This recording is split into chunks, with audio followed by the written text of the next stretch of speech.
Bikomeje kuvugwa ku mbuga nkoranyambaga ziba zigiye zitandukanye hirya no hino ni ibirego bya Bishop Harerimana.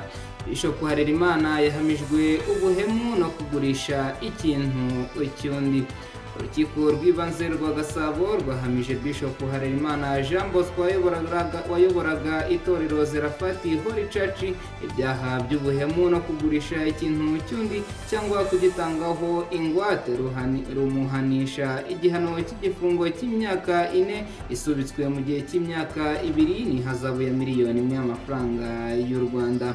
Bishop Harerimana kandi yategetswe kwishyura Monique Nyiratuza Rudacogora indishyi za miliyoni 2.5 na miliyoni 24 z'amafaranga y'u Rwanda z'agaciro k'imodokari ye yagurishije. Ubushinjacyaha bwatanze ikirego bugaragaza ko Nyiratuza Monique yahaye Bishop Harerimana ibibanza bibiri biri mu karere ka Rubavu n'ikibanza kimwe kiri mu karere ka Gasabo i Gasogi. Nyiratuza yaje gushiduka uwo mutungo Bishop Harerimana yarawanditse ku itorero rya Zerafati Holy Church ndetse ntiyongera kubigiraho uburenganzira. Yanamusigiye imodokari yo mu bwoko bwa Fortuna ariko yaje kuyigurisha atabizi aguramo indi modokari yo mu bwoko bwa Vigo.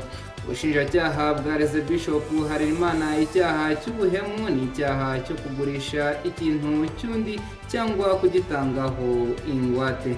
Bwasabye urukiko kubimuhamya rukamuhanisha igifungo cy'umwaka umwe n'ihazabu y'ibihumbi 500 n'igihano cy'igifungo cy'imyaka 4 n'ihazabu ya miliyoni 1 ku cyaha cy'ubuhemu.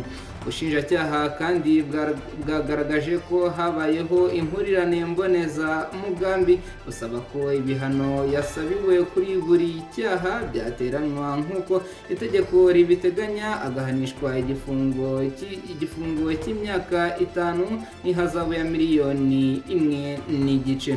Ku rundi ruhande Monique Nyiratuza Rudacogora yisunze ubushinjacyaha yaregeye indishyi asaba ko Bishop Harerimana yakwishyura indishyi zarenga miliyoni 400 z'amafaranga y'u Rwanda. Ubushinjacyaha bwashingiye ku mvugo za Nyiratuza iz'abatangabuhamya ho ku Gisenyi na bamwe mu bakristu ba Zerafati bemeza ko iyo mitungo ari iya Nyiratuza. Urukiko rwemeje ko ikirego cy'ubushinjacyaha gifite ishingiro kuri bimwe. Rwemeje ko Bishop Harerimana Jean Bosco ahamwa n'icyaha cy'ubuhemu ku bibanza biri mu karere ka Rubavu ariko bitamuhama ku bibanza biri i Kigali. Urukiko kandi rwemeje ko Bishop Harerimana ahamwa n'icyaha cyo kugurisha ikintu cy'undi cyangwa kugitangaho ingwate. Rwamuhanishije kandi igifungo cy'imyaka 4 isubitswe mu gihe cy'imyaka 2 n'ihazabu ya miliyoni 1 y'amafaranga y'u Rwanda. Urukiko kandi rwategetse ko ikirego cy'indishyi cya Nyiratuza Monique gifite ishingiro kuri bimwe. Rutegeka Harerimana kwishyura indishyi ya miliyoni 2.5 gusubiza agaciro k'imodokari ye ya Fortuna yagurishije kangana na miliyoni 24 z'amafaranga y'u Rwanda. Nta cyemezo cyafashwe ku mitungo iherereye i Rubavu kuko handitse kuri Zerafati Holy Church. Bishop Harerimana Jean Bosco afite urundi rubanza mu rukiko rw'ibanze rwa Kicukiro ahakurikiranyweho ibyaha 3 birimo kwihesha ikintu cy'undi hakoreshejwe uburiganya, gukangisha, gusebanya no gukwirakwiza amafoto y'imikoreshereze y'ibitsina.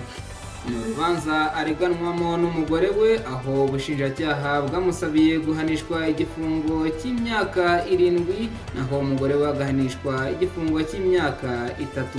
Icyemezo cyo kuri urwo rubanza kikaba kizatangazwa tariki ya 14 Gicurasi umwaka w'ibihumbi 2026. Reka nizere ko ibintu hari umutekano mu gifu no mu bwonko kuri mwese mudahwema kudukurikira ku mbuga nkoranyambaga zacu ziba zigiye zitandukanye. Tubifurije impagarike n'ubugingo, ntimugire umujinya kandi ntimurakare.